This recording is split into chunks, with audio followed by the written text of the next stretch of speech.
Have you ever wondered what happens when a country faces a crisis so massive, so widespread, that the government itself says, we can't solve this alone? Well, today we're diving into the story of the Pakistan Human Development Fund, a really bold and fascinating experiment that tried to answer that exact question. I mean, just think about it for a second. Your country is facing a huge crisis in basic education and healthcare. The government just doesn't have the resources to fix it on its own. So what do? This was the real-life problem Pakistan was up against at the turn of the century, and their answer was, frankly, pretty revolutionary. So, to really get why their solution was so unique, we have to go back in time and understand the sheer scale of the problem they were dealing with. Let's head back to Pakistan in the early 2000s. At the time, the country was dealing with what experts called a human development deficit. Now, that sounds a bit academic, but what it really meant was that millions of people were being left behind. They didn't have access to the most fundamental things, the ability to read and write, to get a decent education, or to see a doctor for basic care. The government knew it had to do something, but they also knew they couldn't do it all by themselves. And it was this crisis that sparked the creation of a completely groundbreaking new model, one that would try to combine the power of the government with the speed and efficiency of the private sector. Okay, so here's where the idea gets really clever. They set up two organizations that worked together. On one hand, you had the NCHD, the commission. That was the government body, the ones actually doing the work on the ground. But then you had the PHDF, the fund. This was totally different.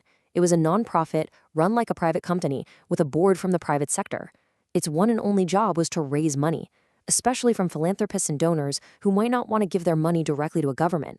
It was this brilliant private window for a public mission, separating the fundraising from the fieldwork to build trust. At its heart, what they created was a classic public-private partnership, or a PPP. It's a model where the government sets the big goals, but a private organization brings the flexibility, the transparency, and the business savvy to get it done. And this is the crucial part. It created a trusted channel for donors, both at home and abroad, to contribute directly to Pakistan's development without worrying about bureaucracy. And of course, every big vision needs a visionary, right? In this story, that person was Dr. Naseem Ashraf. He was a Pakistani-American doctor who actually returned to Pakistan to lead this whole effort. He became the essential link, using his connections to bring in the successful Pakistani diaspora. The doctors, the engineers, the business people in America, and gave them a real, tangible way to channel their desire to help back into the villages they came from. So, we have the big idea and the key players. But how did this partnership actually work on the ground? How did it deliver results? The strategy was just so smart.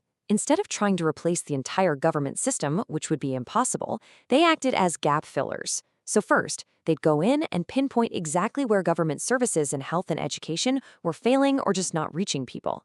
Then they'd set up these little local offices called Human Development Support Units. And from there, those units would find and empower local community volunteers, giving them the training and resources they needed to plug those very specific holes. It was all very decentralized, very targeted, and totally driven by the community itself. And where did they focus all this energy? On these three core pillars. They knew that if they could move the needle on education for kids, literacy for adults, especially women, and just basic healthcare, they could fundamentally change the future of the country. And this is a perfect example of their approach. Take education.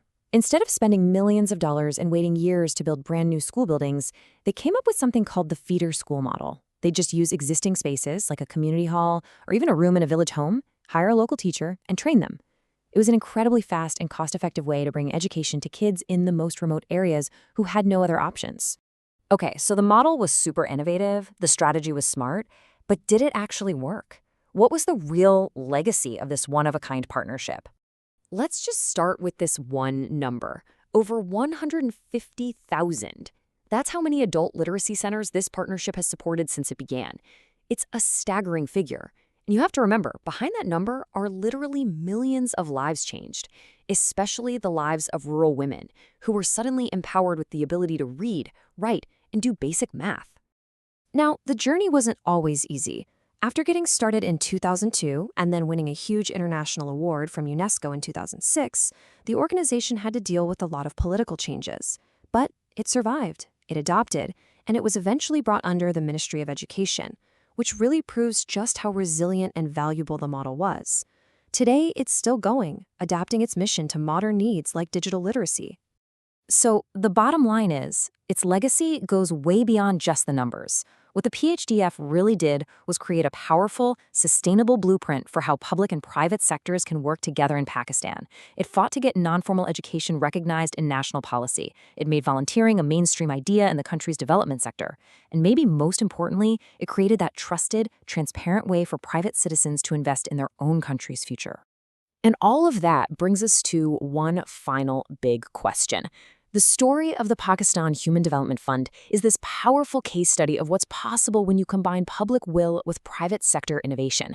And it really makes you wonder, as we face all these new, complex global challenges today, from climate change to pandemics, could this clever gap filler model be the blueprint we've been looking for?